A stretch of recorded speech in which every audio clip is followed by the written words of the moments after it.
Hey guys, welcome to the latest episode of this UnBee-lievable Life. I have the amazing Officer Taylor Merriss with us today. She is the Evansville Police Department's Special Projects Coordinator.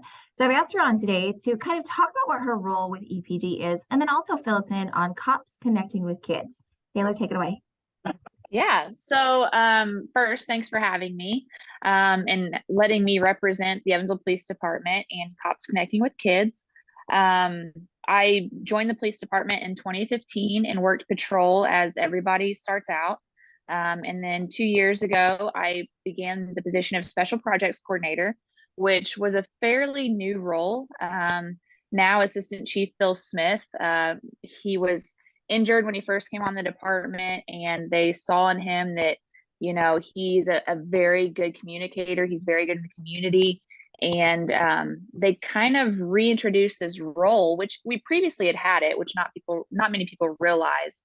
But they said he needs to be out in the community, not out there making arrests or making traffic stops. So he kind of restarted this position. And once he became assistant chief a couple of years ago, he asked me if I would like to fill in for him. So in doing so, as a special projects coordinator, I am part of the public information office. So we share everything on social media that typically comes from either myself or my sergeant, Anna Gray.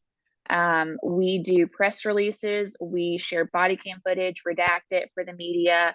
We also help with like nationwide, a lot of the shows that you see on TV, that we have almost 10 different TV shows like body cam murder tapes that Evansville is a part of.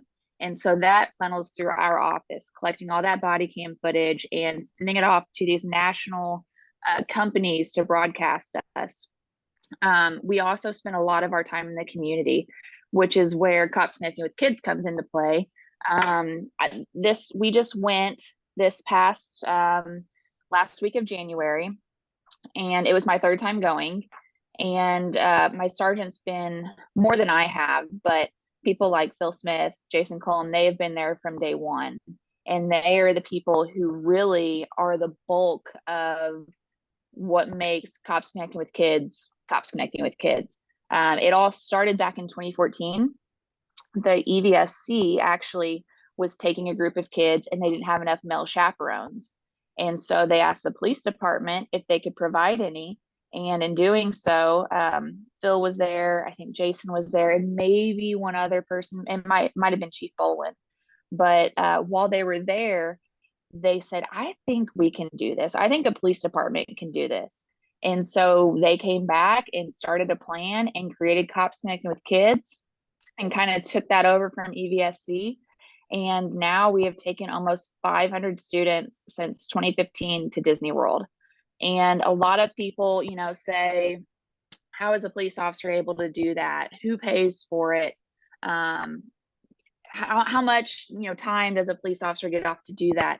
And those are very valid questions. But at the same time, people don't get to experience what us as chaperones get to experience. There really is a connection that's made there. And unless you're immersed in it, you don't see it. So I understand those outside questions. But we've also seen, students that have, for example, right now my office has an intern. He went to Disney in 2017, and he is a senior at Harrison now, and he wants to be a police officer. So he is interning in our office. So just seeing that change, had it not been for that trip, that might never have been, an idea of his. So creating those memories and bonds and relationships with those kids are really what it's about. But going back to how it's funded, it's all funded through fundraisers that we put on throughout the year, and also community sponsors and donors. So the schools don't pay for anything. Whenever the police officers are down there, because we also have chaperones from the fire department, Vanderbilt County Sheriff's Office, and obviously EVSC, we are just responsible for paying for our own food as a chaperone. Our flight's taken care of, our park tickets taken care of, and our stays taken care of. So, and really a lot of people say, hey, well, are there not police officers working the street that week or what? We have a crime prevention unit here in Evansville, who they also do a lot in the community. They aren't typically responding to runs every day, They handle neighborhood complaints. They go out and investigate, if there's a rash of thefts in a certain area, they go investigate that. So they aren't part of manpower on patrol. So that's typically the bulk of the people that are chaperones that go with us from the police department. But we had a great experience. So many kids got to experience new things. And for example, my first trip when I went a couple years back, I still talk to those girls once a month. Kalia was one of my first girls, and she just recently broke her ankle. She's like, I don't know what to do. I'm scared. And, just still having that connection, it means so much. And being able to be a part of Cops Connecting with Kids is just so valuable to Evansville. And I think a lot of people see that. I totally think that that is so amazing. The other thing that I love about you guys is that you usually don't ever hesitate to jump in and help at community events. I know that my first exposure with you guys was through my Trucks and Heroes events, and you guys would always send somebody out. And the reason I wanted to do that was, at the time, there was something that happened at a national level. It was an altercation between someone with special needs and a police officer, and I wanted our kids and our families to feel comfortable around police, and that our individuals with special needs would know that that's a safe person. And I think that's true of all kids, that we want them to feel safe around police, fire. There should never be a fear. It should be, they're going to be someone that's going to help you. Yeah, I 100% agree. And that's one of the great things about my position. I get a lot of people that reach out to me saying, hey, can we have a police officer at this event or at this trunk or treat, or I'm hosting this, can they come? And anytime that we are able to be an ambassador for the police department and be a friendly face, why wouldn't we do it? We are a very transparent agency. We really strive on, showing everything. We provide body cam footage when we aren't asked. We put our information out there before other people can put information about us out there that, might not be true.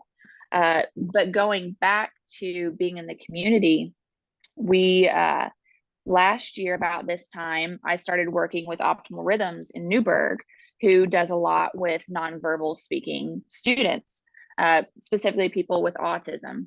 And we realized there was a need for, it's called the Keep Me Safe Registry now, but it's provided to families who have nonverbal students or kids in their family, and they can put this sticker on the back of their vehicle. And anytime that, that vehicle is involved in an accident or anything where a first responder would need to get information about who's in the vehicle, they can reach out to dispatch through this Keep Me Safe registry and gather information just because they know that sticker's on there. So we've realized there is a need to reach out to different populations on our department, and that's something that we are striving to do better at. We've been to a lot of, like you said, we've been to a couple autism events in the past year, just because this uniform can be scary. And if kids don't know who we are inside the uniform, they probably wouldn't want to approach us. And that goes for kids in general.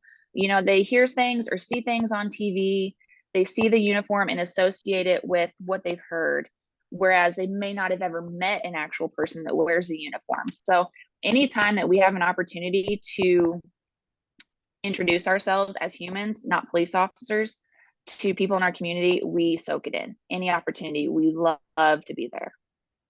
Perfect. Well, I am so proud of you, and I am so proud of the things that our police department do. I'm proud to live here. We'll put it that way.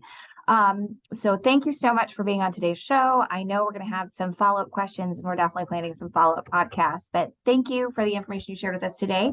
Thank you for sharing your absolutely unbelievable life, and appreciate everybody listening today. Thanks so much. Thanks, Nikki.